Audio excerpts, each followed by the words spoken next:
Hey, glad you're here. I need to show you something. Last night, my cleaning lady, she found something behind a toilet in the women's bathroom. Ew, no. I was just leaving. What? No, gross. It's a letter in an envelope found not too far from where your missing woman left her bag. I put it in the bag if you want to check it out. Oh, well, your cleaning lady needs a raise. I think she's fine.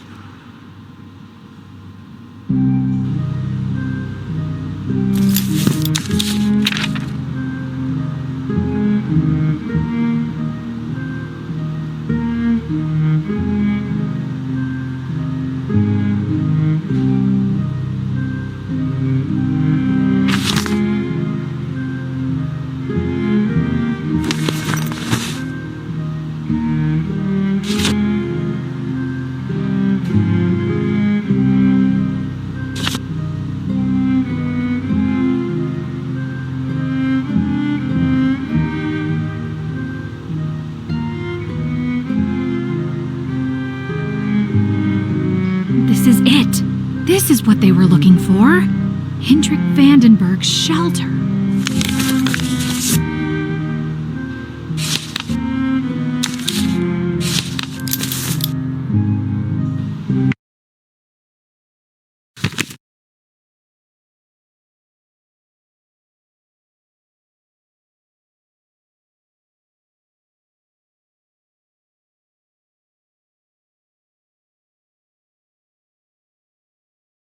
That's it.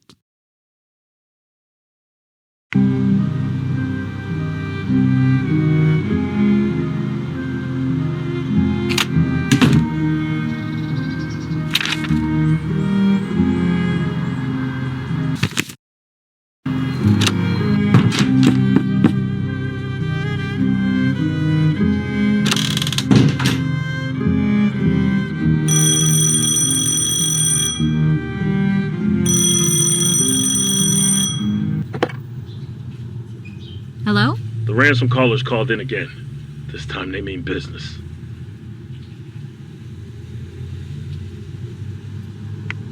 Did they say anything about the victims? Just that they're currently still alive. We pressed them on proof that they actually have them held captive, but they told us we're in a position to be asking questions. So we still don't know for a fact that this is even real. But that doesn't really matter. Well, would you consider calling them on their bluff? Like, no proof, no money? There's no way. It'd be too risky.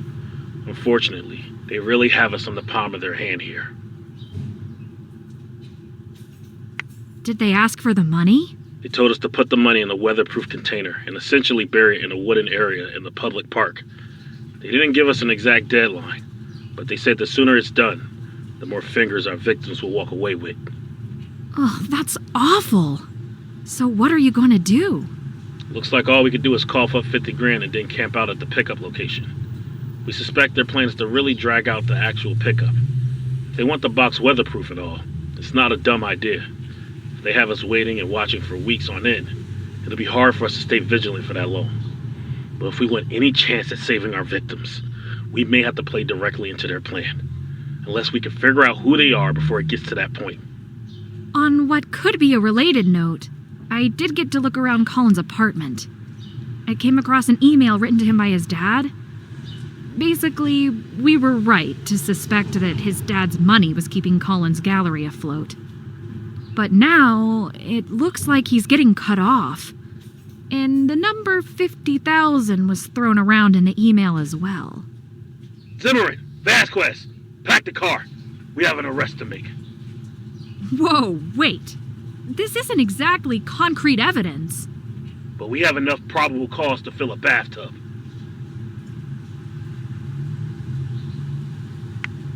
I agree with you, but give me a little more time to confirm we're right. Are you crazy? We need to bring him in ASAP. It doesn't matter. Nothing we found is definitive. Could be a whole lot of circumstance. Every instinct in my body is telling me to ignore you and go get him. But we wouldn't be here without you. I'm taking a big leap of faith here. You better be right. We're close to answers. Trust me on this one.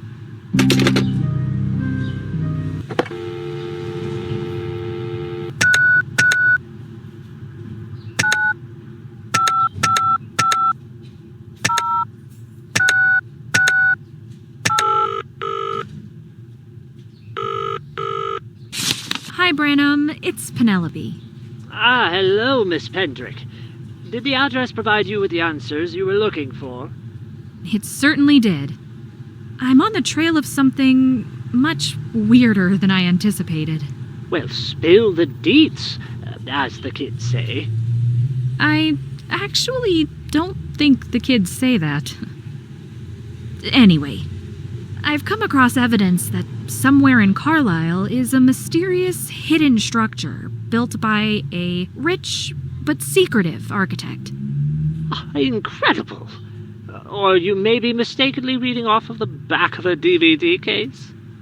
I know it sounds crazy, but trust me, I think I'm onto something. The reason I called, would you be able to look into the name Hendrik Vandenberg for me? Well, with the power of technology, I will do it right now. Let's see. Yeah. Incorrect password. What do you mean, incorrect password? FLUFFLES 1, 2, 3. Is it case sensitive? Or... The nice thing about paper documents is that you don't need to sign in. Oh, okay, great, it worked. I have access to an amazing database of almost every record imaginable. If you want to learn more about LBJ's dental visits, the tool is right here. No thanks. I'm good. I'm just looking for any information on Hendrik Vandenberg. Birth certificate. Quick translate. All right. Born in 1905 to Virgil and Elizabeth Vandenberg in Rotterdam, Netherlands. Immigration papers show that he immigrated from the Netherlands in 1940. Interesting. That surely would have been related to the Rotterdam Blitz in May of that year. Rotterdam Blitz? An especially destructive aerial bombing carried out by the German Luftwaffe, their air force, in World War II. Rotterdam was one of only 5 Allied cities that was completely destroyed in the war. Mr. Vandenberg was lucky to have survived. Ellis Island immigration reports show that he traveled solo. Okay. 1950 census show his address to be 312 Hillcrest Heights, Carlisle, Connecticut. Sounds familiar. Oh, here's something. In 1952, he enrolled at Yale for dual architectural history and engineering degrees. Well, good for him, bettering himself later in life. Death certificate says he passed away of natural causes in Carlisle at the respectable age of 78. Oh, here's one more thing. It appears he purchased a commercial property in 1968. Rosewood Apartments, formerly known as the Rosewood Hotel, was set by the city to be demolished. But before that happened, Mr. Vandenberg bought the building himself. Well, you're kidding. You won't believe this, but I'm currently standing in that exact building. Well, it's not the wildest thing you've told me, but I hope for your sake the building was brought up to code after it was purchased.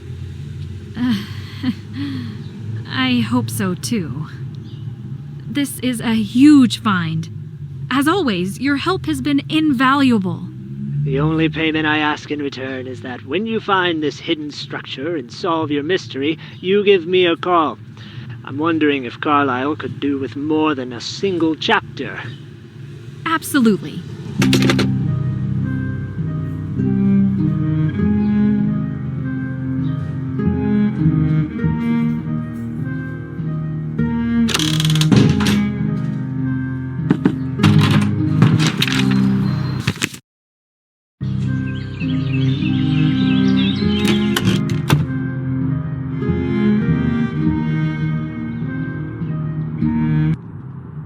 Gerald Cook and the woman were both searching for your Uncle Hendrik's shelter, but I think you know that already. I'm afraid they found it. I know you feel some sacred obligation to keep the shelter a secret, but this is now beyond you and beyond your family. Did the victims come too close? How far did you go to keep this place hidden? I did nothing. These people A tiny seed is planted in their minds that their mundane, innocuous little town is built upon some unseen work of architectural and engineering magnificence. They think they can become the hero of their own stories. Real-life treasure hunters or adventurers searching to expose a work of art to the world. But maybe it doesn't end like the movies. Maybe it's not something that'll let itself be found. Well, are they trapped there? What are you saying?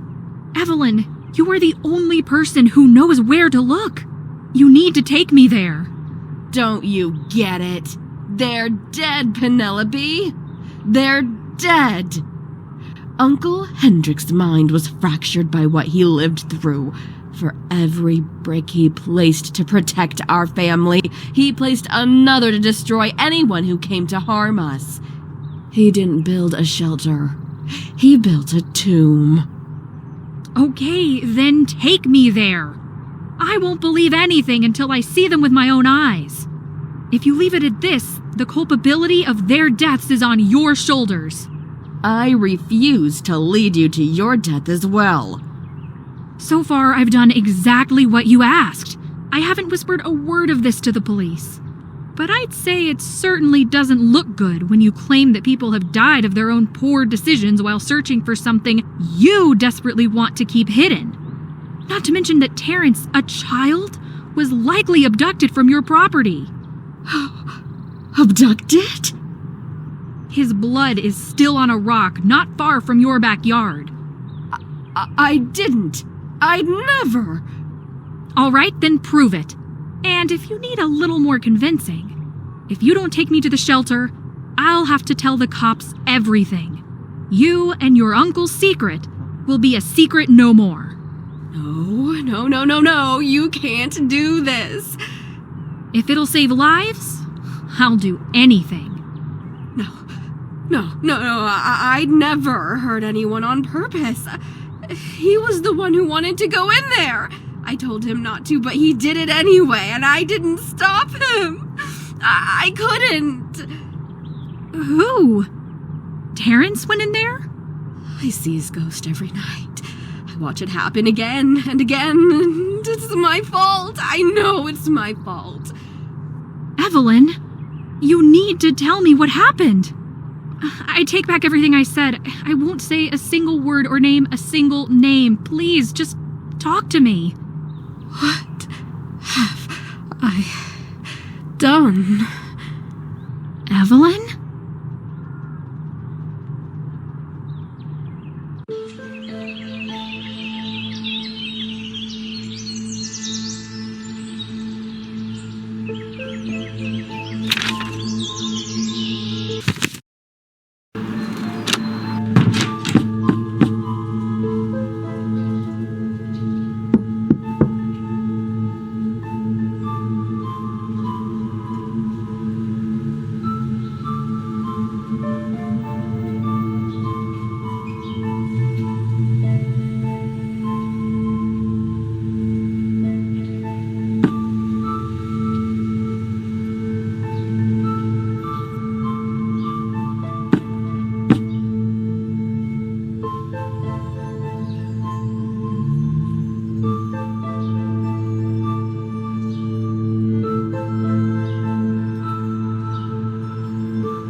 rely on your dad's money to keep this gallery open. And I also know that he recently cut you off. There have been threatening phone calls made to the police station asking for $50,000 to keep the victims alive. I need an upfront answer. Is this you?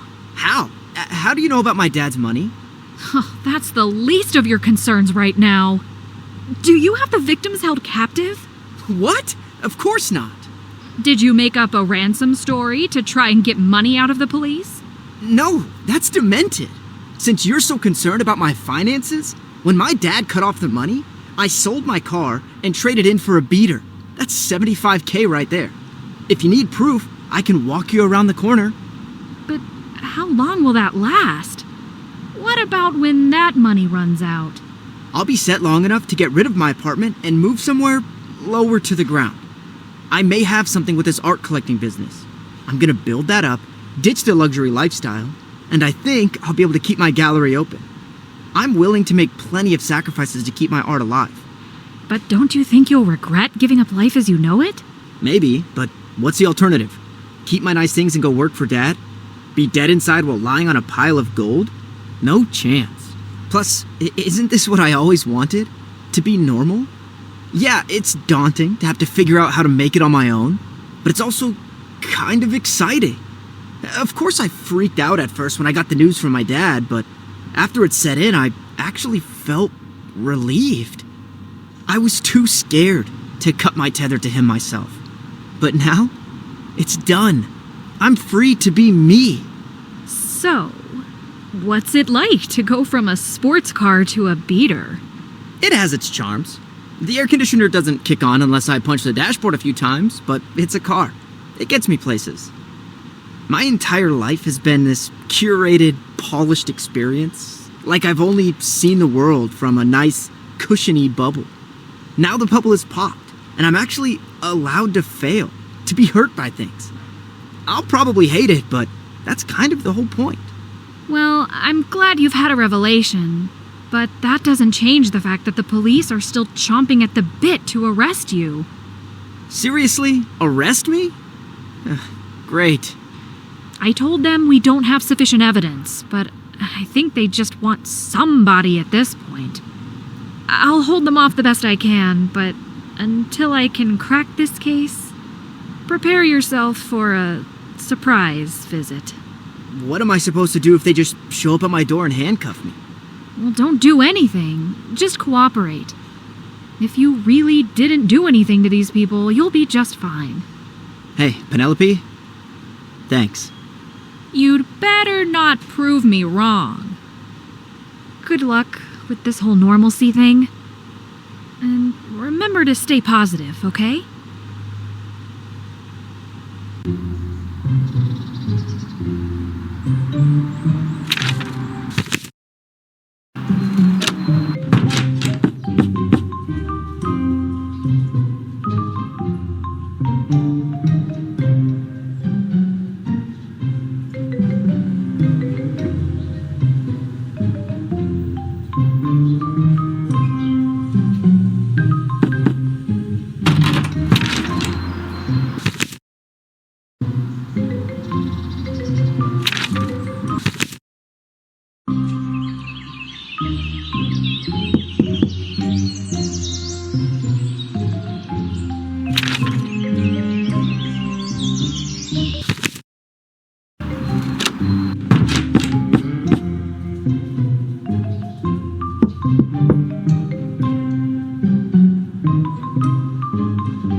Hold on. What's this?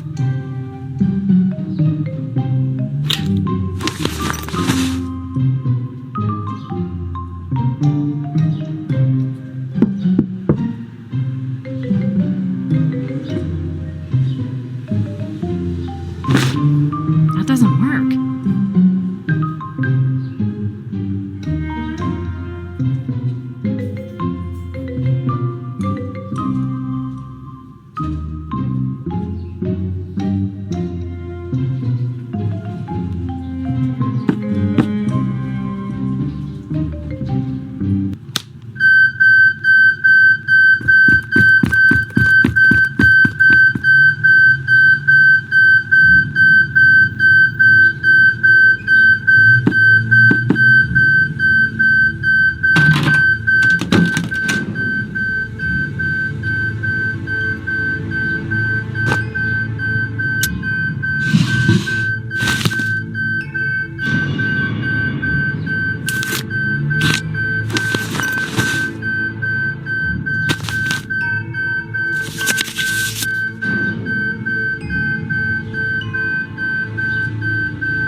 At 4 p.m. today, law enforcement announced that the 6 individuals suspected in yesterday's triple burglary and shooting have been apprehended and arrested.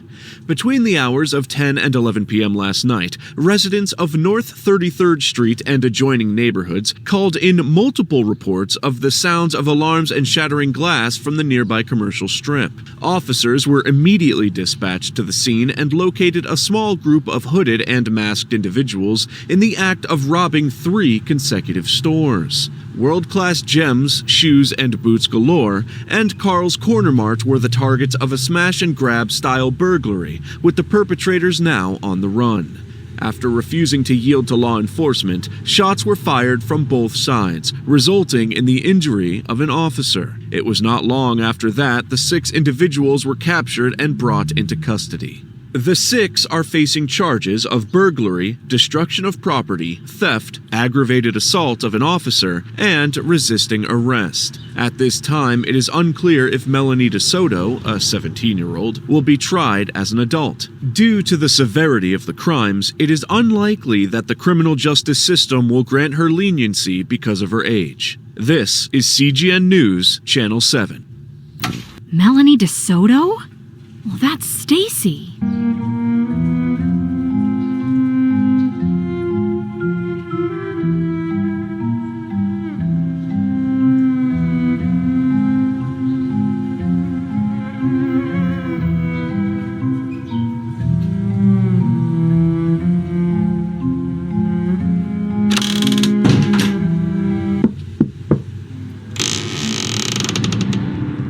Stacy?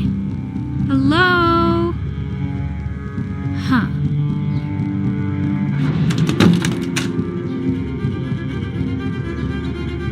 A voice-changing device. Hey, what are you doing?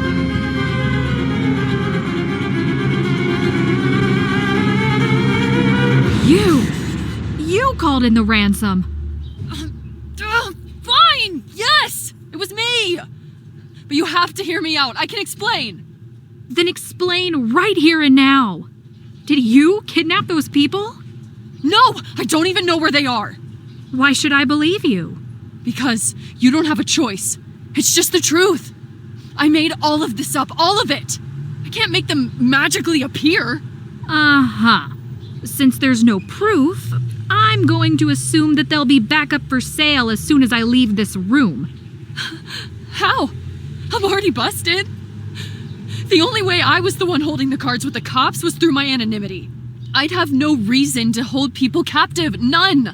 All it would do is add to my jail time. So then what this comes down to is that you've been leading the police on this entire time. You don't understand. I didn't have a choice.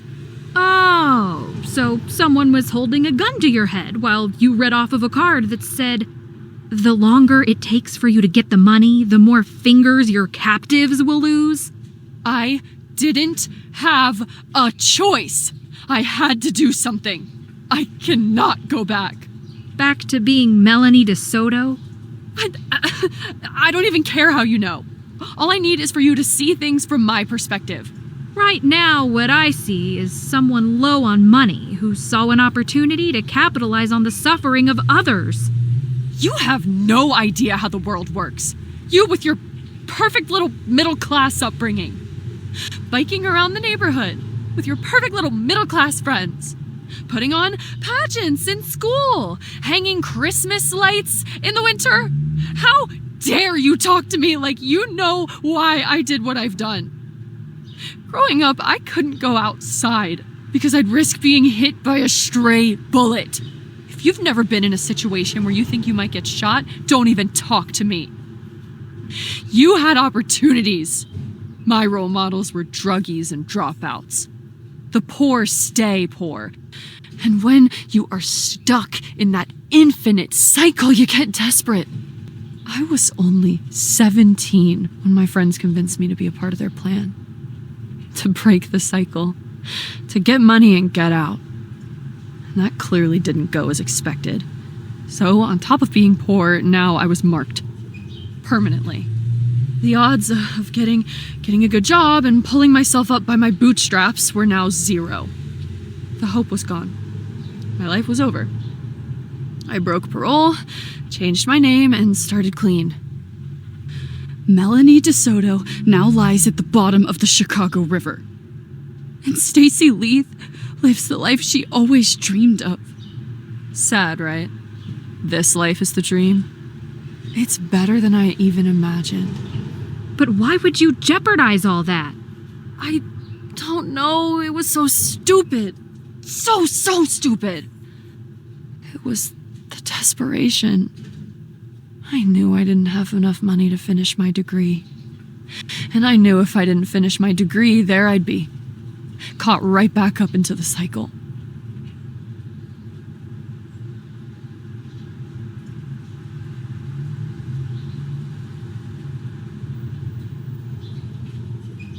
This is far from a victimless crime, you know. You completely sidetracked the entire investigation. You know I'm going to have to tell all this to the police, right? You can't, please. Please, it was a stupid mistake. If they look into my name and my past, it's over. My life is over.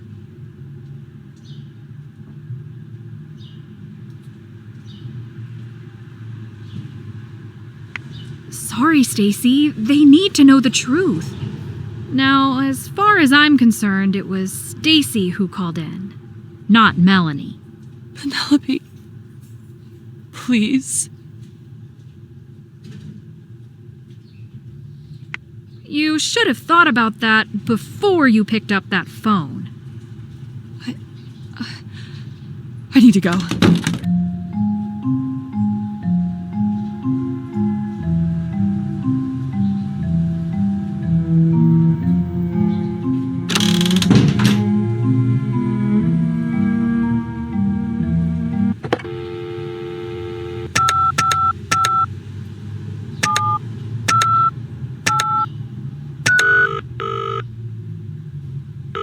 I'm going to make this quick. Don't arrest Colin. The ransom was fake. And I think I know where the victims are. Whoa, slow down. Okay, ransom fake. Good. We'll drop everything on that. You know where they are? This is going to sound crazy, but somewhere in Carlisle is a hidden structure that I know at least 2 of them were looking for. Oh, they're in there. I just know it. If I can find it, I can find them. I don't follow in the slightest. But I won't waste your time with questions. Get back out there and do what you do.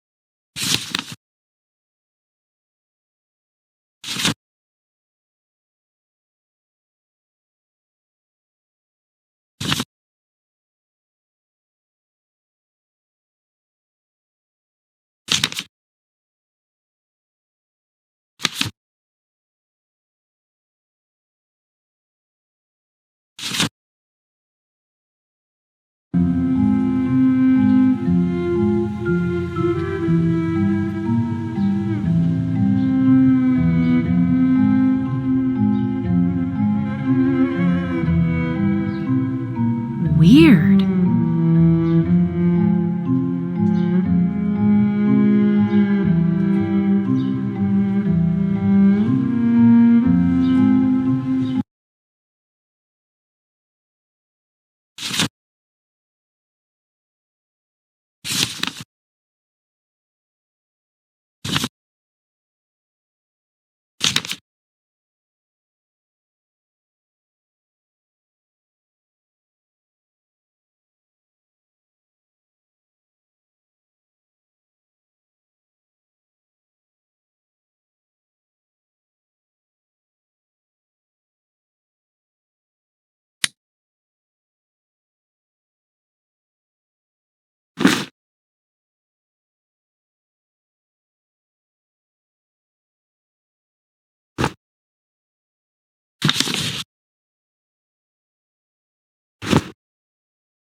Hold on. What's this?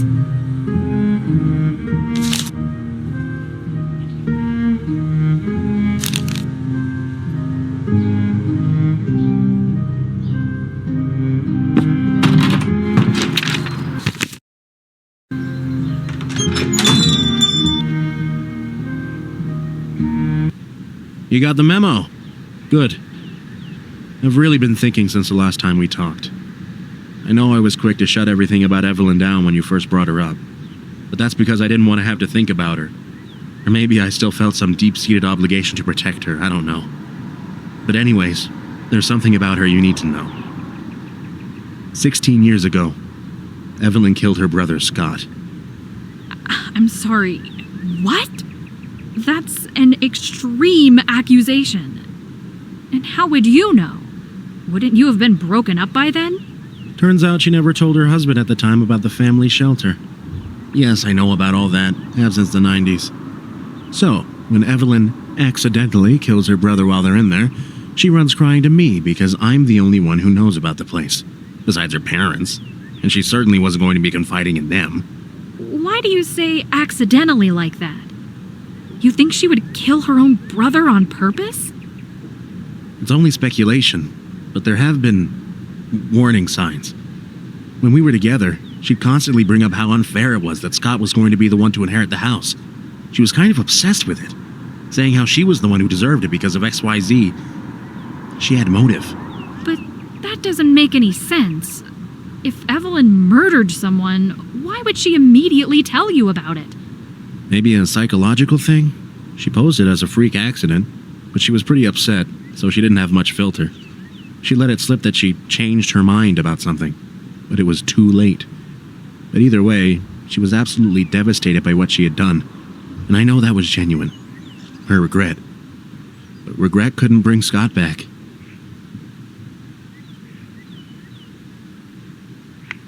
Okay then. How exactly did it happen? According to her, Scott was in town for a visit on the way to a work trip, and they went down to explore the tunnels for old time's sake. Yeah, what a weird family. She didn't go into any more detail than that, but that place is a carefully crafted death trap. One push in the wrong direction could easily end someone's life.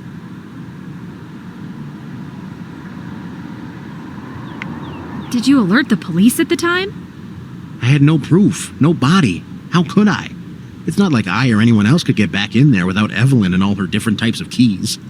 Evelyn suddenly became petrified at the idea of anyone finding the shelter.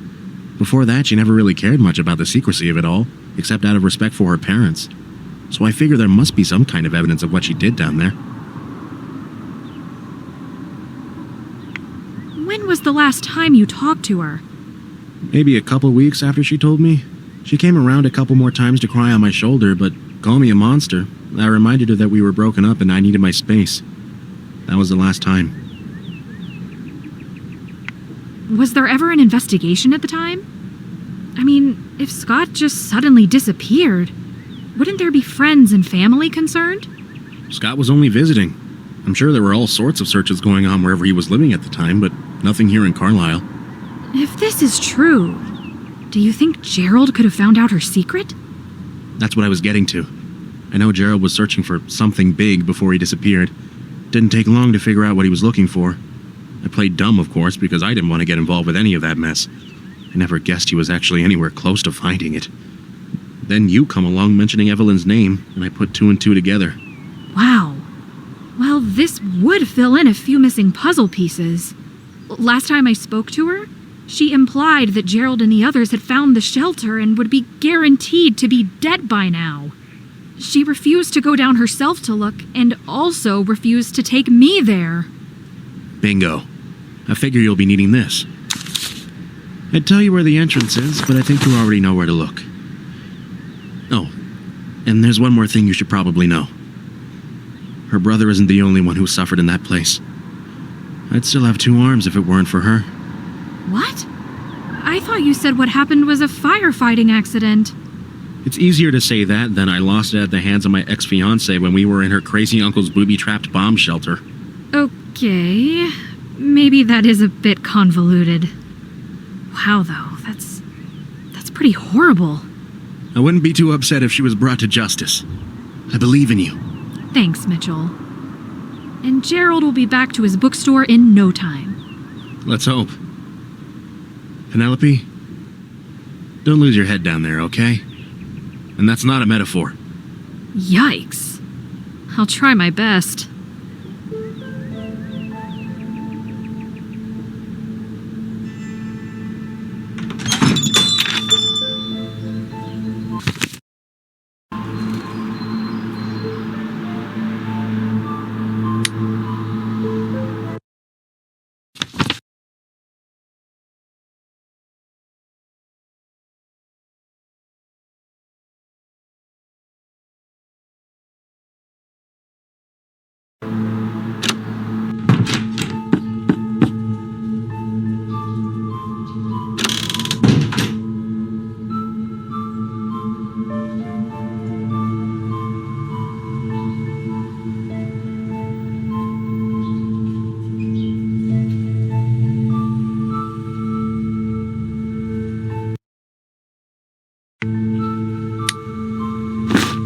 That doesn't work.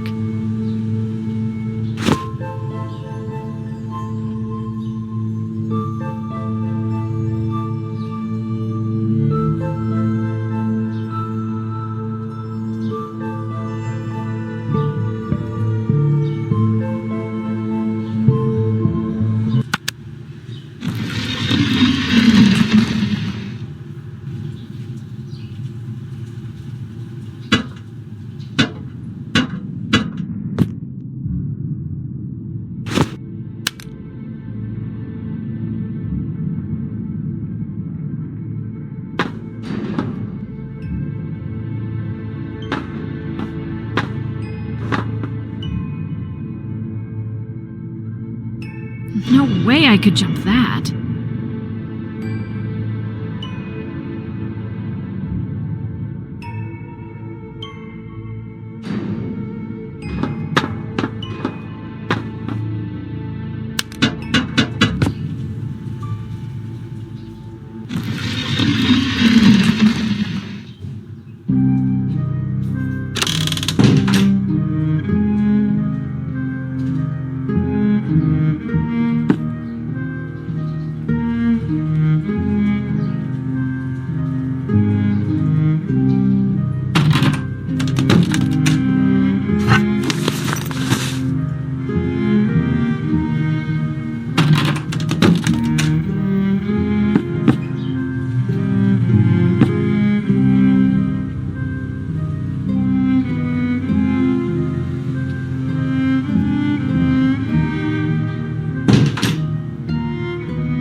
One isn't sturdy enough. I need to find a second.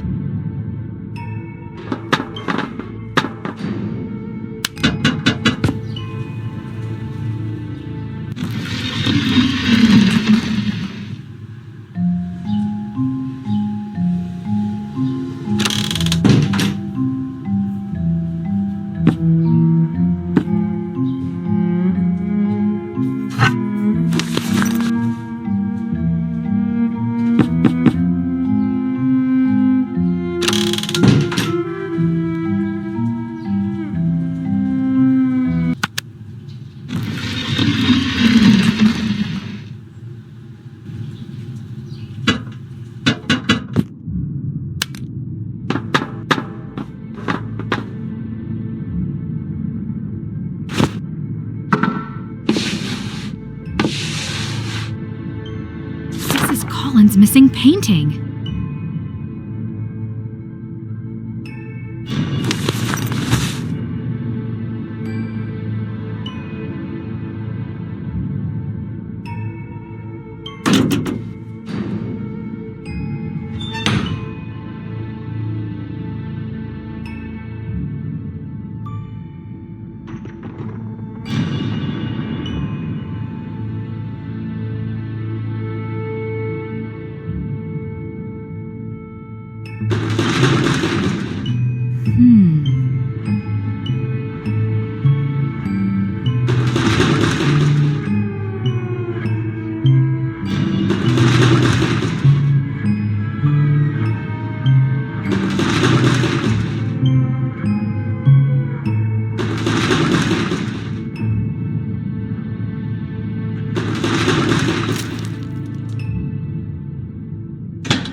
like the sound of that.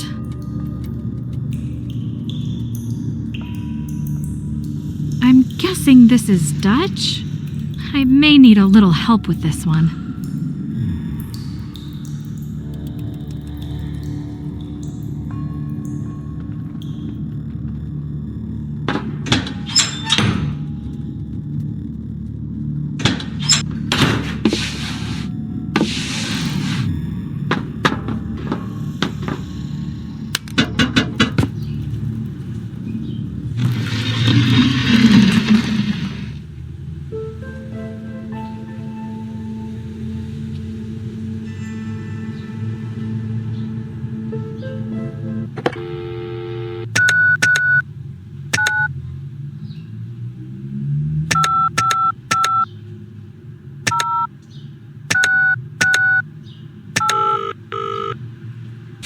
Hi, Branham. It's Penelope.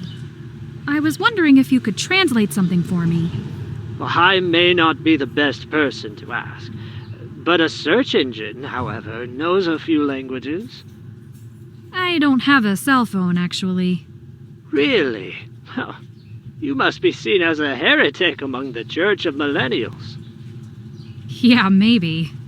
I'm just not a fan of technology. I admire your ability to put individuality over convenience. I'd personally never be able to give up being able to order a large hamburger with only a few clicks of a button. Anywho, what would you like translated? It's definitely Dutch, which I don't speak, so here's hoping my language studies will come in handy. Turquoise wateren onder in bordeauxrood hemel voorbij lavendelvelden. De bruine zon werpt roze stralen over het limonbos. Turquoise waters under a burgundy sky beyond lavender fields. The bronze sun casts pink rays over the lime grove. Well, that sounds right. Thanks, Branham. Of course. Happy explorations, Miss Pendrick.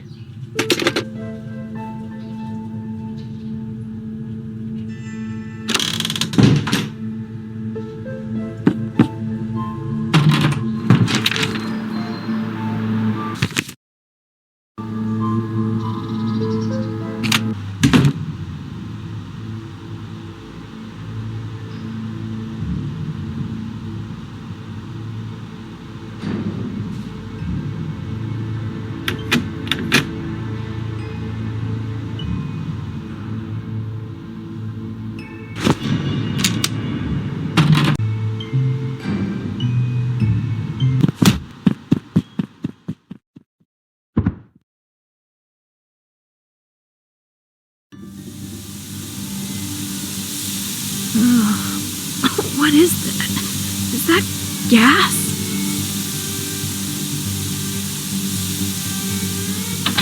Oh, my key is gone. I need to find a way to pick this lock. Quick!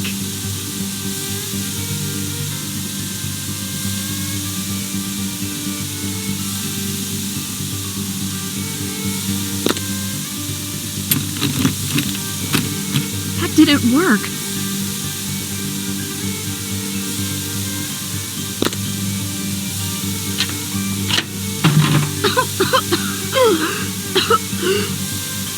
I can't leave it like this.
That doesn't work.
Terrence?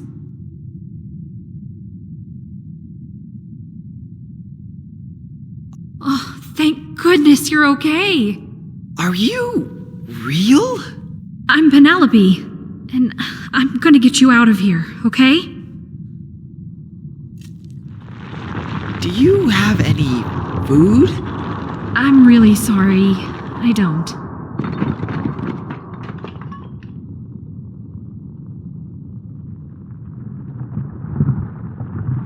Terrence, can you tell me how you ended up here? I was walking by some cliffs, and I saw someone climbing up from the side of the cliff. It was really weird. Before I got a good look at them, all of a sudden they knocked me over, and I don't remember anything else. After that, I woke up in here. There was blood in my hair, so I must have hit my head really hard. Is Gerald... He's okay. Not good, though. I keep checking his breathing and pulse, so I know he's alive. Have you eaten at all? We've gotten a little food a few times, but not enough. When it rains, the fountain over there fills up. Was there a third person in here with you? Yeah, a lady. I don't know where she went. She was here yesterday. Maybe she found a way out. Well, I don't think she'd leave us behind. Maybe she did, though. All she would do every day was walk around the room, looking at the walls. Please think about this as hard as you can. Can you remember anything about the person who did this to you?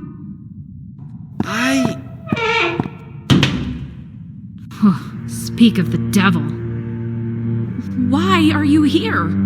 Wasn't your plan to leave your captives to die? I know everything, Evelyn. I know you kidnapped innocent people and brought them here to rot to save yourself. Tell me I'm wrong. You're wrong. I'm here to help. Uh-huh. But just a few days ago, weren't they already dead? Did you come down here to pay respects? I'm not a strong person. I know I should have looked for them sooner, but I was scared. Scared of this place, the memories, and scared of what I would find. But you know what I was even more afraid of? The guilt of knowing that I didn't do anything. Well, that's great. But it doesn't explain why you were trying so hard to keep me from finding the shelter. Wait, did you try to kill me by locking me in that closet? It wasn't locked. I wasn't trying to kill you. All I wanted was to scare you enough to send you home. Oh, just ask my paperclip. It'll tell you. Even if the door had an auto lock, it doesn't excuse what you did. You knew Gerald and the woman were on the cusp of finding the shelter and exposing your secret. So, why not snuff them out quietly? Oh, just admit it. You didn't want me or them to find out that you had killed your own brother. I begged him not to come down here, but he wouldn't listen. I told him over and over that it wasn't safe. Cracks in the walls, cave-ins, but when his mind was made up, nothing could stop him. I said if he went down alone. So, he went. Alone. And he was gone for far too long. I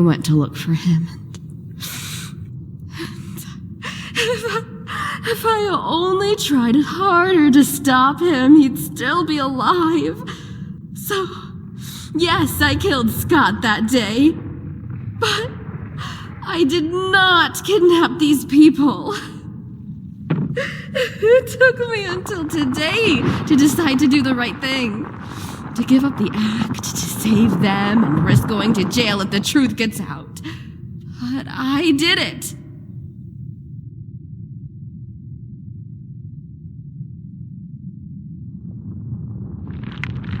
You didn't murder Scott to inherit the Scardovi home? Murder?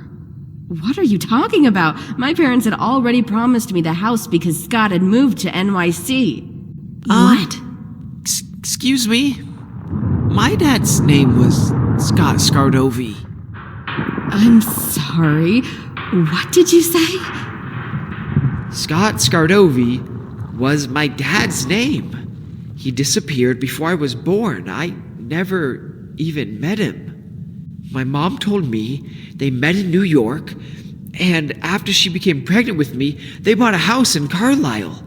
A few days before my mom was going to fly to Connecticut to move in, my dad had a business trip. In Boston? And my mom never saw him again. Hold on. Let me get this straight. Your dad was a software developer. Brown hair, brown eyes, liked football. Yeah, and he was scared of roller coasters. That's him. I can't believe this. I have a nephew and a sister-in-law? Oh, that idiot. He had a whole family and he never even told me. My dad had convinced my mom that they should move to Carlisle because it was a nice town. And he said to her that there were some people he wanted her to meet. Some people I want you to meet. Now I remember. He said that exact same thing to me, too. When he stopped here to visit on his way to Boston, I remember he was hamming up some big surprise, but in classic Scott fashion, refused to elaborate. Well, Scott, if you're watching us right now, I hope you get a kick out of your big surprise. Only 15 years in the making.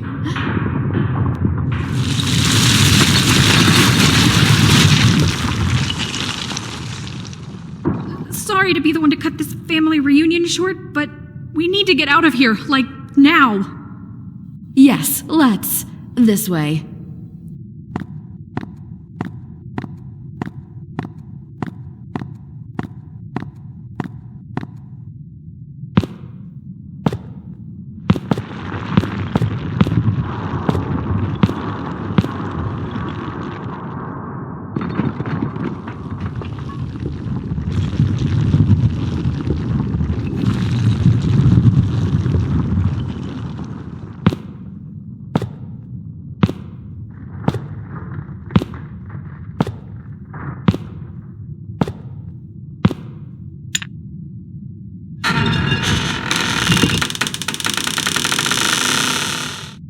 Like shooting fish in a barrel. Mitchell? You! How'd you... So, Penelope, how have you liked playing the hero? For a while I wanted to stop you, but then I thought, why not let you fight? It'd be another corpse for my collection. I don't understand. You did this? But... why? For you, Evelyn. Happy 20th anniversary. Don't you think it's a deserving gift? There was purification and punishment. Not forgive us for our sins, but smite us for our iniquities should be the prayer of a man to a most just God. It's simple, really. You took my arm and my life from me, so now I take your life from you. Balance is restored to the universe. Your arm was not my fault, and you know it! You were obsessed with coming down here. Let's have a picnic in the Alhambra. Let's listen to records in the study. And I told you how many times to be careful? I didn't make you lose your arm. Stupidity did. Take responsibility for something once in your life. How about this? After you mangle my arm, you break off our engagement, because I'm no fun anymore. I'm just so sad all the time. What a bummer. I've been alone all my life, but I never felt lonelier than when you left me to deal with my injuries without you. So you kidnap innocent people and trap them down here? Maybe I left you because you were clearly a psychopath. Don't try to project your own victimhood onto my decisions. Isn't this the perfect punishment? I'm pretty proud of coming up with it. Tip off the police with the same story that I told Penelope, that you would do anything to keep Scott's murder a secret, and Gerald and the others were getting too close. You act like it's not, but your name is all over this place. All you would need is to be a half-wit detective to find the connection. Hey, On top of that, I have my own evidence to link you to the shelter and therefore the kidnappings. Beautiful. My plan is a work of art. you destroy these people just so you can get revenge?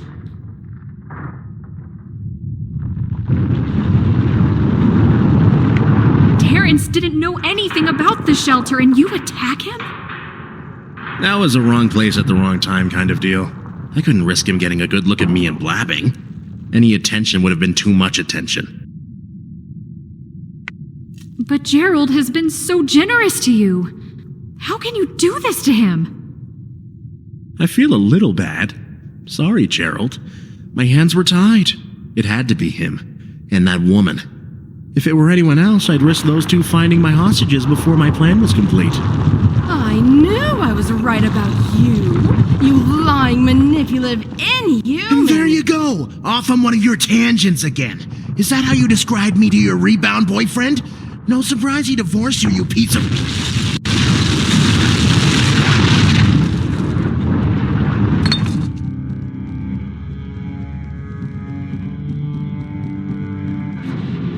Mitchell, if you don't let us through, you'll die down here with the rest of us. The building falling down kind of put a wrench in my plans, so it's a sacrifice I'm willing to make.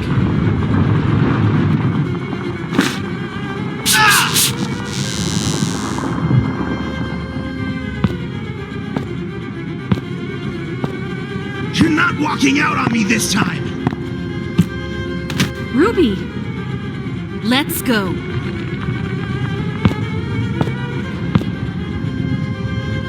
Penelope, come on!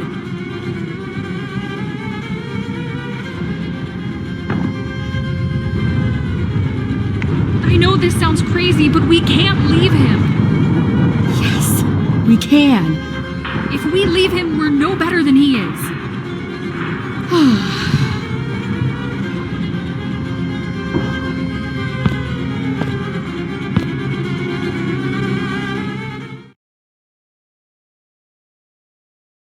I was never happier to see the sun than that day as we dragged ourselves out of that dusty shaft and into the light. But before both of my feet had even passed through the manhole, what felt like an earthquake erupted. I clung to the asphalt for dear life as only 50 feet away, we watched the parking lot begin to get sucked into the earth. The sinkhole didn't stop expanding until Mayor Jonathan Carlyle himself had been completely consumed. Luckily, we were left unscathed. Like a TV show trope, we let out a collective sigh of relief when we saw help had arrived. Gerald, still unconscious, was loaded into an ambulance and rushed to the nearest hospital, while paramedics attended to Ruby and Terrence. Despite the whole ordeal, the most Evelyn and I needed was a little antiseptic and a few band-aids. The police showed up shortly after, and I was not mentally prepared for the sheer amount of enthusiasm to greet me. The cheering and clapping and handshaking made for a pretty amazing entrance. It was like I had just saved someone's life or something. Oh, wait, I guess I did do that. The second order of operations was to cuff Mitchell and haul him off to the station. He didn't try to fight it. His eyes were despondent and empty as he slid into the back seat of the cop car. He knew it was over.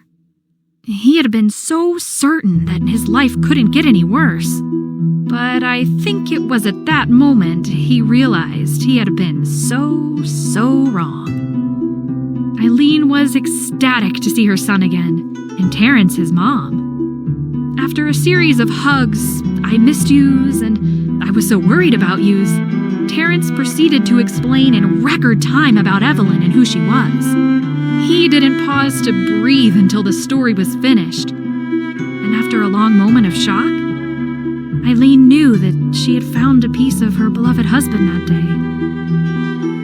After a week in the hospital, Gerald was on the road to full recovery and was back in the shop before anyone could say, "You just suffered major trauma, please rest." Nonetheless, his regulars were thrilled he was all right and Novel Books was back open. And they also appreciated that there was now an extra open chair to fight over. While it's unlikely that this is the kind of adventure that Gerald had in mind when he started his search, I'm sure he'll make the most of the stories to tell for years to come. Fulfilling her mother's legacy was like lifting an anchor off of Jane's, or should I say Ruby's, shoulders. She was no longer bound by her own perseverance. Her search was complete. After coming to terms with everything that had happened, Ruby, in her newfound confidence, picked up a job as a professor of American history at North Oakford University. Go, Redbuds! After years of books, notes, endless searching, frustration, and sitting alone at breakfast every morning, it was finally time for Ruby to go and live life as it should be. Speaking of North Oakford University, when I told the police about Stacy's fake ransom, it didn't take them long to follow her trail back to missing Chicago parolee Melanie DeSoto. Considering her multiple crimes, the outcome was inevitable. It's not all bad, though. Stacy should be able to resume her education in a mere 10 years. Colin succeeded in cutting the negativity out of his life and is taking normalcy in stride. While this means he's slowed his pace a bit, I think it's helping him to appreciate the little things. After some sound advice from his new therapist, Colin decided that painting would be better off as a hobby than a career. With the stress of critics a thing from the past, Colin has been able to focus on and grow a successful little art collection business. Bold Depictions is now the Carlisle Museum of Art, and is proud to host an original Escher, among other fine works. And since he can afford an employee or two, he'll never have to be the one to give a tour, ever again. Despite her apprehension, Evelyn knew that Eileen needed to hear Scott's full story. Eileen was somber as she listened, but much to the relief of Evelyn, was not upset. Eileen commiserated over the accident with Evelyn, and they processed the loss they both shared. Eileen had no interest in bringing this to the attention of the police.